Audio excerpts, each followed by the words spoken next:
comportement. Et qu'est-ce que le comportement? Certaines personnes ils disent que le comportement, c'est d'abaisser son visage, d'humilier son visage, d'être rempli d'humilité, de dépenser, d'être généreux, d'enlever les difficultés des autres, c'est-à-dire de propager la paix, de ne chercher querelle avec personne, car nous sommes en paix avec nous-mêmes, étant donné que nous sommes à la recherche d'Allah subhanahu wa ta'ala, et aussi contenter les autres dans l'obscurité de la nuit, comme la lumière du jour, propager l'amitié. Le comportement c'est quoi? L'humilité, la générosité, la paix et l'amitié. C'est pour cela qu'il est dit que les aimés d'Allah, ils ne se querellent avec personne, et personne non plus ne cherche à se quereller avec ces personnes. Hazrat Sahal, radiallahu ta'ala, il dit que le plus bas degré de meilleur comportement, le comportement le plus bas, le meilleur comportement le plus bas, c'est-à-dire le minimum qui est demandé, c'est tout d'abord la tolérance, l'endurance vis-à-vis des autres. Être tolérant, être endurant vis-à-vis des autres. Ne pas se croire supérieur. Être bon avec ceux qui nous oppressent. Et pardonner à ceux qui abusent sur nous. Et avoir dans notre cœur de la pitié et de la douceur pour nos ennemis. Là, c'est le minimum qui est demandé dans les comportements. Et Mullah Ali Qari, rahmatullah, il nous explique. Il dit qu'en réalité, l'être humain, il est comme une pierre précieuse, faite de lumière. Il ressemble à l'origine à ce trésor qui a été donné aux anges. Les anges sont des créatures parfaites. Et l'être humain, il est à l'origine, lui aussi, rempli de cette perfection. Mais il se doit justement de protéger cette perfection. Et pour cela, Allah subhanahu wa ta'ala lui a octroyé deux forces, deux capacités. S'il utilise ces deux capacités à bon escient, alors il va réussir. Et s'il n'utilise pas ces capacités à bon escient, alors cette personne perdra. La première possibilité, la première force, la première capacité qu'il a reçue de la part d'Allah subhanahu wa ta'ala se divise en deux choses. Tout d'abord, c'est son intelligence. Son intelligence, grâce à laquelle il va comprendre, il va reconnaître et il va se déplacer vers les choses. Il va apprendre à reconnaître les choses, il va apprendre à utiliser les choses. Et en voyant tout ce qui l'entoure, automatiquement, il va utiliser son intelligence pour comprendre, essayer de réaliser la grandeur de celui qui a créé tout cela. Un peu comme Allah dit dans le Coran, Inna fi khalqi samawati wal ardi wa ikhtilafi al-layli wan nahar la ayatin li ulil albab, que dans toute la création des cieux et de la terre, des bateaux sur la mer, etc., etc. Alors si quelqu'un réfléchit d'où viennent ces choses, qui a créé cela, alors automatiquement il va comprendre qu'il y a un créateur puissant qui détient tous les pouvoirs. Ce créateur-là, il m'a aussi créé. Alors je me dois de l'adorer pour le remercier de m'avoir créé. Il ne m'a pas créé en vain. S'il m'a créé, ce n'est que pour l'adorer.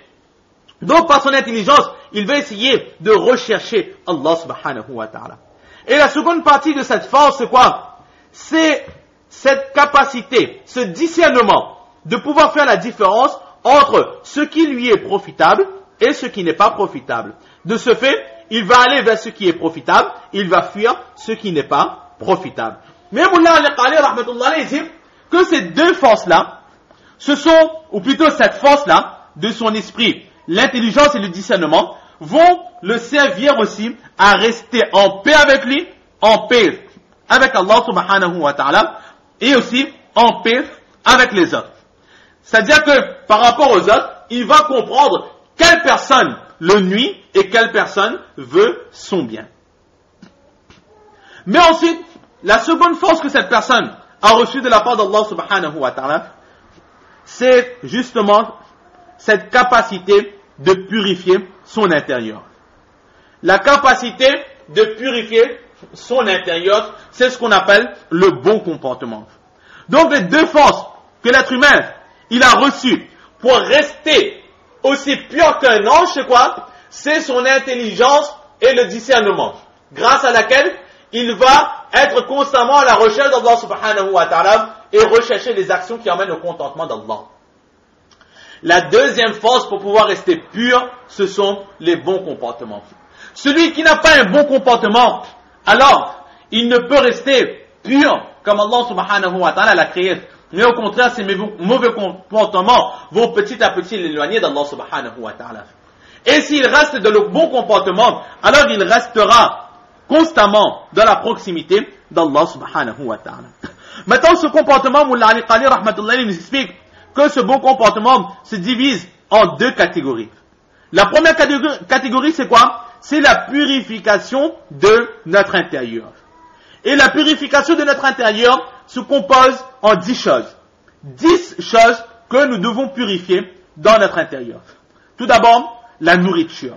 Se détacher de tout ce qui est éphémère. Ne pas vivre pour manger, mais manger pour vivre. La seconde chose, la parole. Donc la première chose, ne pas trop manger. Apprendre à manger peu. La seconde chose, apprendre à parler peu. Manger peu, parler peu. La troisième chose, la colère. Apprendre à contrôler sa colère, ne pas s'énerver. La quatrième chose, la jalousie. Enlever de nos cœurs la jalousie. La cinquième chose,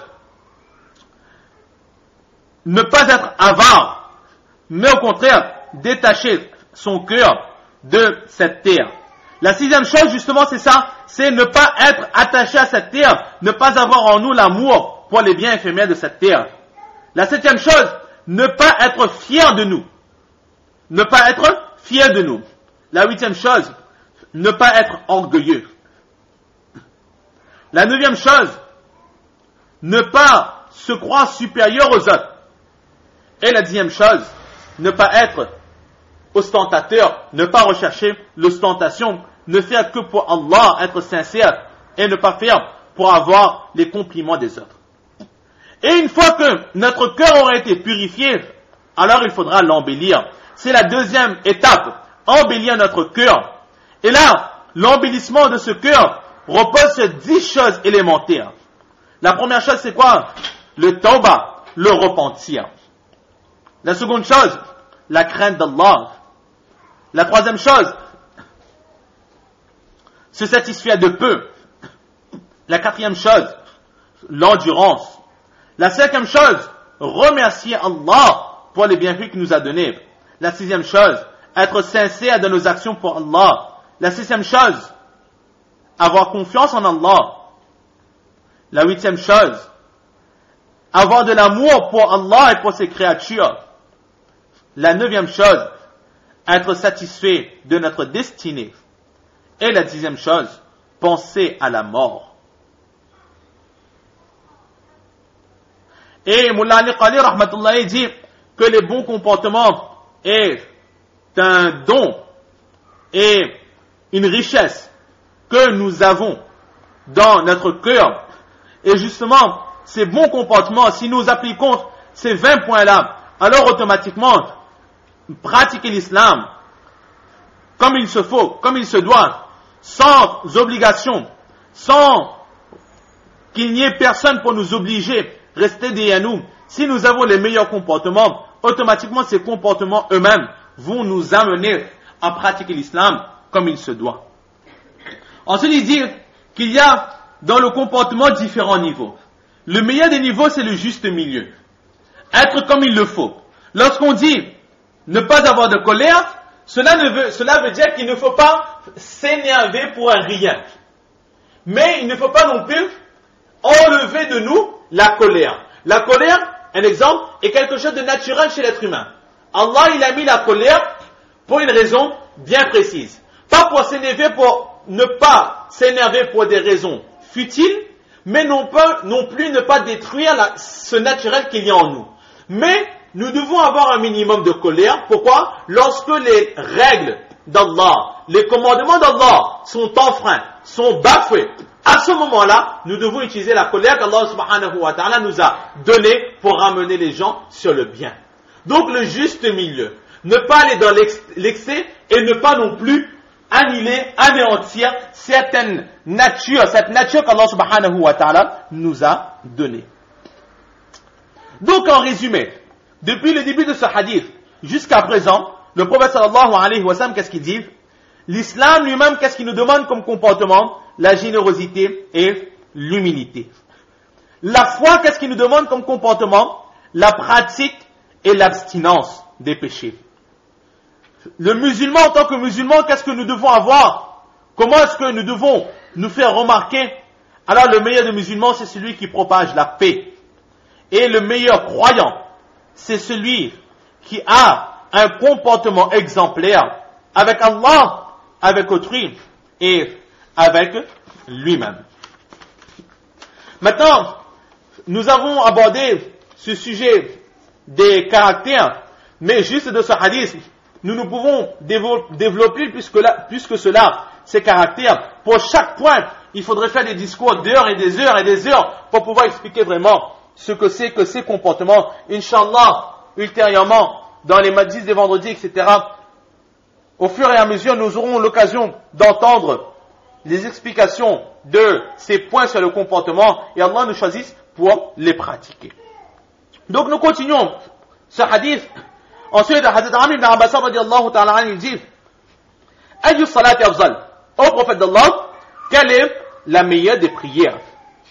Et là, le prophète sallallahu alayhi wa sallam, il dit: Tulul qunut.